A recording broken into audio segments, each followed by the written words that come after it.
Hi team, welcome to my YouTube channel. With you here is Shannon, and today we are going to look at a certain topic that we find in medicine and medical nursing.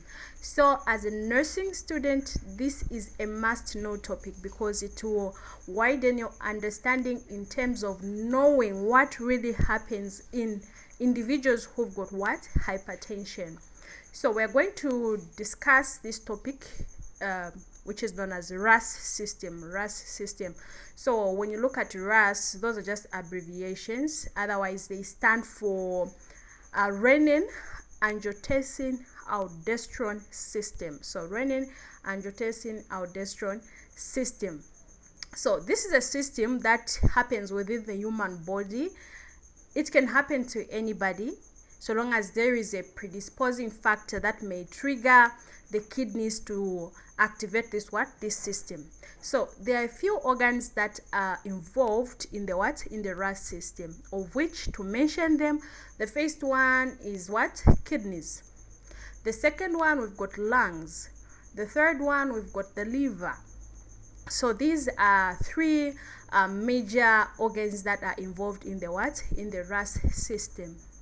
So to begin with, what happens, what really activates this system within the human body for it to just happen in all those steps, the processes and everything involved in it to occur?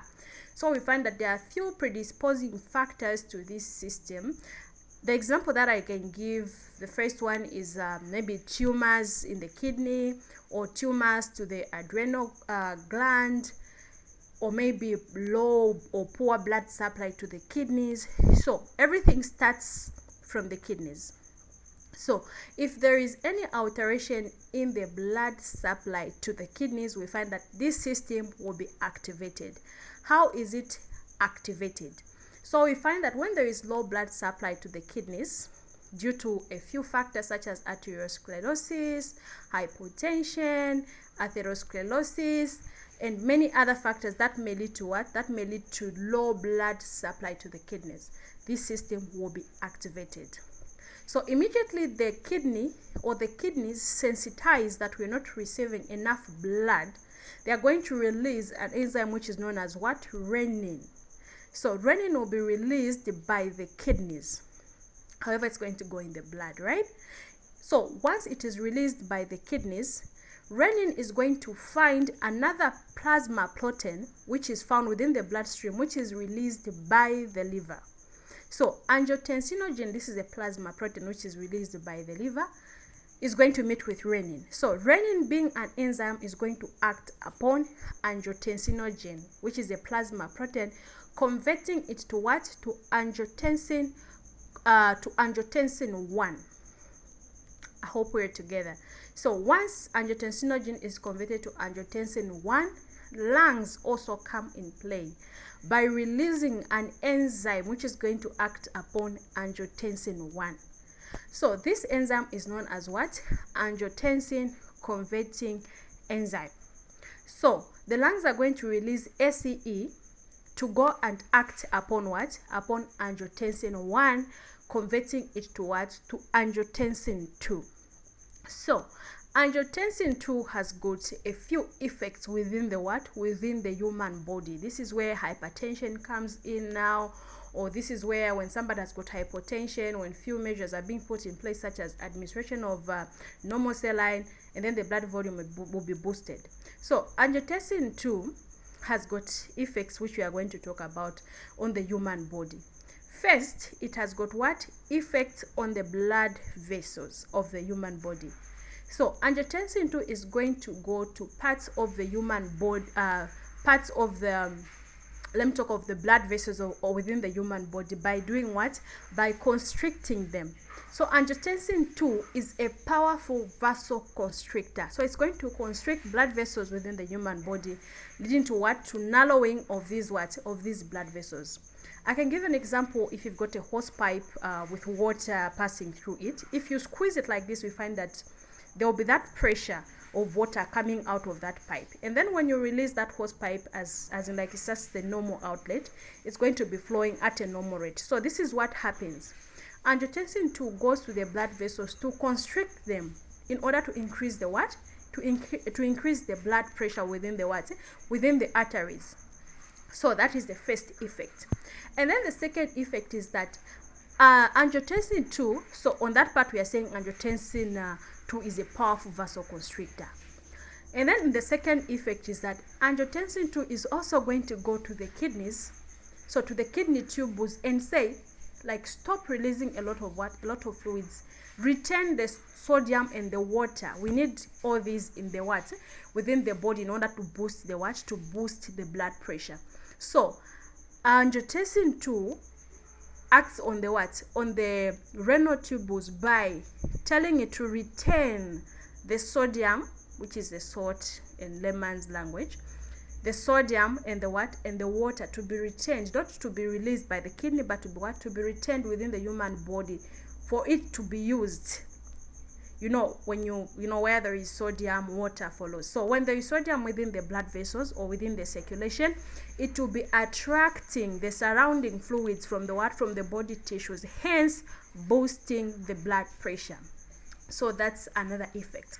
And then coming to the third effect, we find that angiotensin 2 also activates this adrenal cortex to release what? To release aldosterone. So aldosterone is a hormone that also helps in the regulation of blood pressure by controlling the sodium and the what? The potassium within the what? Within the blood circulation. So when all these things happen, we find that somebody's blood pressure will be boosted or will increase when the blood vessels are constricted, plus the sodium and the water retained. All those effects are going to lead to what? To increase in what? In blood pressure. So why do we have drugs such as enalapril, we've got nifedipine, we've got hydralazine, we've got furosemide? So we find that all these drugs of hypertension or antihypertensive drugs, they're just working in order to counteract with the effects of the Raas system. For example, I can give an example of enalapril. That's a drug that we give. So that drug has got an effect in the body. Remember, it belongs to a group of drugs known as angiotensin converting enzyme inhibitor. So they're inhibiting the lungs from releasing what? From releasing that enzyme to go and act upon angiotensin 1. So when that drug is given, it's going to stop that process of conversion from angiotensin 1 to angiotensin 2. Remember, the whole goal of this Raas system is to reach at angiotensin 2, and then the effects will be seen within the human body. But if this process is stopped at what? At angiotensin 1 by this angiotensin converting enzyme inhibitor, which is enalapril drug given, we find that it won't be converted to angiotensin 2, hence blood pressure will not be what? Will not increase. And then we also have another drug such as furosemide, also known as Lasix. So that's a diuretic. We give it to individuals with hypertension in order for fluids to be excreted from the body. So it's going to counteract the effect of what? Of angiotensin 2, which promotes what? Water and sodium retention. That water and sodium will not be retained, but it will be excreted from the body. So that's another example that we can give. And then we also have a drug such as hydralazine. So hydralazine is a vasodilator. So it's going to act on the blood vessels by dilating them. Remember, this drug is only given in people with severe hypertension. Don't just give this drug. They give it via IV in individuals with what?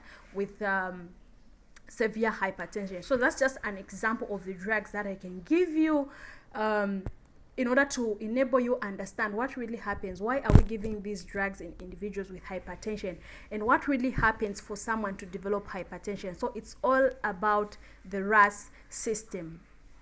So next time we're going to talk about the definition, we're going to talk about the signs and symptoms of hypertension.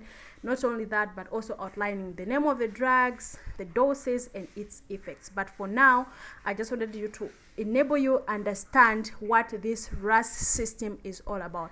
If you've got any question, please don't forget to just ask in the comment section. I'll be able to attend to them at my free time. Comment, share the video, download it, and play it at your own free time. Don't forget to like and also subscribe, please, so that the next time I'll upload the next video, you'll be notified, and then you'll be able to learn from that video. Thank you so much. Good day to everybody.